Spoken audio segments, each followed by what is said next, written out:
So thank you again for tuning in. I'm Inspired Grisel, and on here we inspire you to look within you to be the best version of you that you were called to be, that God created you to be. You get content on love, relationship, worship, just really pure, good, inspiring content on here, and a few DIYs, all right? So I just want to appreciate all our returning subscribers. Thank you so much. And if you're yet to subscribe, please do so. You'll truly be blessed on here.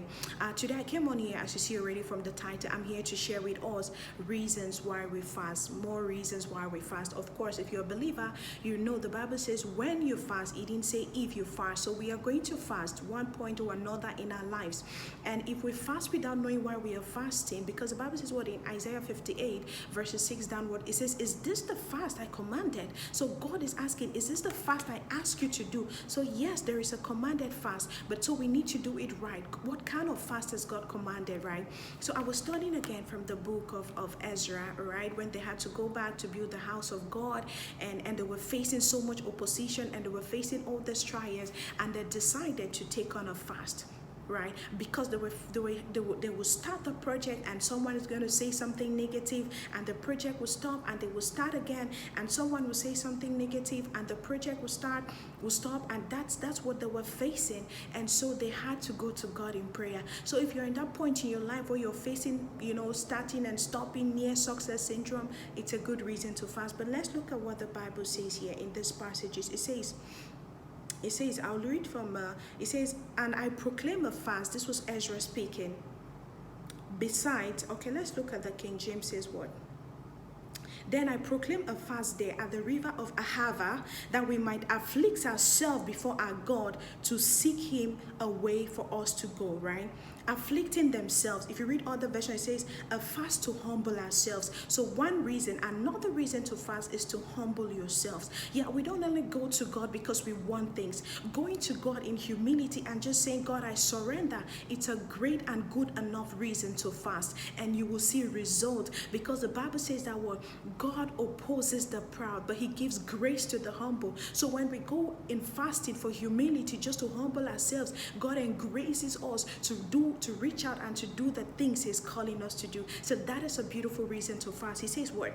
And before our God, and pray for wise guidance for our journey. So if you need guidance in your life, not just any kind of guidance, right? Because people will tell you what to do, but is that what God is asking you to do? So if you need wise guidance, you go to God in fasting, because the Bible says what? For wise guidance on our journey. So if you're going on a journey and you're not certain how it's going to turn out, they were moving from one location to build the temple in Jerusalem. So yes, they needed to pray and fast for that journey. It might not look like something big, but when you know that your life is in God and God is purposeful, you will commit even the seemingly obvious things. People go out every day and they don't return because of accidents. And so yes, fasting for a journey, it's a good enough reason. They said for our people and our possessions. So yes, another reason we fast is for people, for possessions. We fast for people. You just take them before God, and maybe they are going through a situation, you bring it before God. It's a beautiful reason to fast. It's a great reason to fast, and God honors it, because God is all about people. And when we begin to seek the interests of people, God blesses us. God blesses us. The Bible says what? Job prayed for his friends and God restored him. So yes, fasting for people is a great reason to fast. Another reason is we fast for our possessions. Sometimes we have possessions and we are not sure what to do with it, or we are not even sure if it's secure. If you want to know what best to do, wise guidance on how to manage it, or better way to appropriate it, then yes, go to God in fasting. Moving forward, he says that what? When they went on this journey, normally they were supposed to ask the king for help, right? But Ezra had already told the king, he says what? I was embarrassed to ask the king for a cavalry of bodyguards to protect us from the bandits on the road. We had just told the king that our God lovingly looks after those who seek him, but turns away in disgust for those who leave him. So we fasted and prayed about this concern. So they fasted for protection. So fasting for protection is a good enough reason for protection. It mustn't be a mighty thing according to some certain standards before you fast. Fasting for protection is a good reason. Whatever concerns you have, it's another reason to fast. The Bible says, so do not worry about anything, but by prayer and supplications with thanksgiving, we take it to God in prayer. So if you have concerns, whatever they may be, whether big or small, you can take it to God in fasting. And that verse concluded by saying that God listened, God answered them. So when we go to God in fasting